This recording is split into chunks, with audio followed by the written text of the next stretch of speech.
juin par Mélanie Bayou du conseil municipal jeune de Ferrières-Gâtinais. Texte de l'appel du 18 juin 1940. Les chefs qui, depuis de nombreuses années, sont à la tête des armées françaises, ont formé un gouvernement. Ce gouvernement, alléguant la défaite de nos armées, s'est mis en rapport avec l'ennemi pour cesser le combat. Certes, nous sommes submergés par la force mécanique terrestre et aérienne de l'ennemi. Infiniment plus que leur nombre, ce sont les chars, les avions, la tactique des Allemands qui nous font reculer. La défaite est-elle définitive? Non.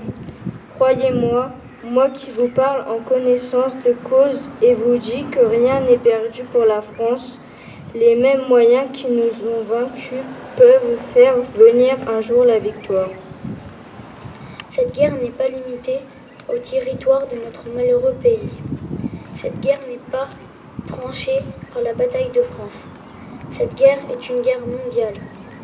Moi, général de Gaulle, actuellement à Londres, j'invite les officiers et les soldats français qui se trouvent en territoire britannique ou qui viendraient à s'y trouver avec leurs armes ou sans leurs armes. Et j'invite les ingénieurs et les ouvriers spécialisés des industries d'armement qui se trouvent en territoire britannique ou qui viendraient à s'y trouver, à se mettre en rapport avec moi.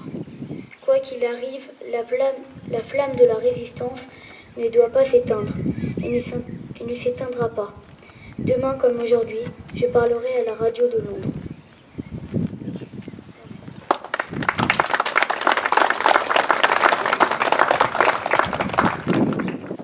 Mesdames, Messieurs les représentants des autorités civiles et militaires, Mesdames et Messieurs les représentants des anciens combattants, Mesdames et Messieurs les élus, Mesdames et Messieurs, quoi qu'il arrive, la flamme de la résistance française ne doit pas s'éteindre et ne s'éteindra pas.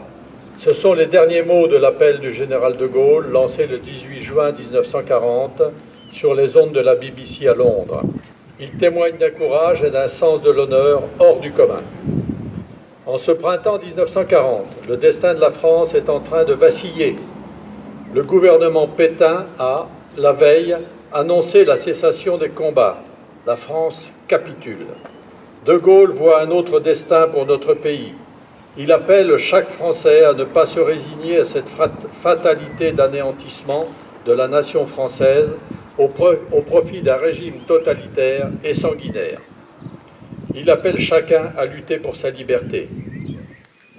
Aujourd'hui, en cet anniversaire de l'appel du 18 juin 1940, nous rendons hommage à un homme qui a su dire non et nous réaffirmons l'immense respect que nous portons collectivement à tous ceux qui l'ont rejoint pour défendre une France qui ne renie pas ses idéaux.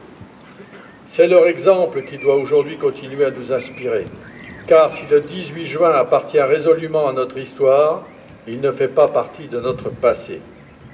Visionnaire et avisé, le Conseil national de la résistance a inscrit dans le marbre les principes philosophiques et politiques de l'organisation républicaine de la France et imaginé les réformes politiques de solidarité sur lesquelles repose encore aujourd'hui notre contrat social.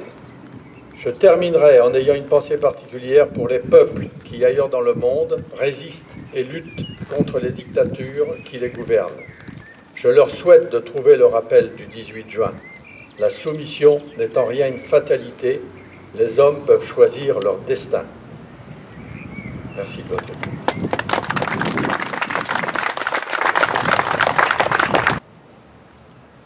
Dépôt du gerbe.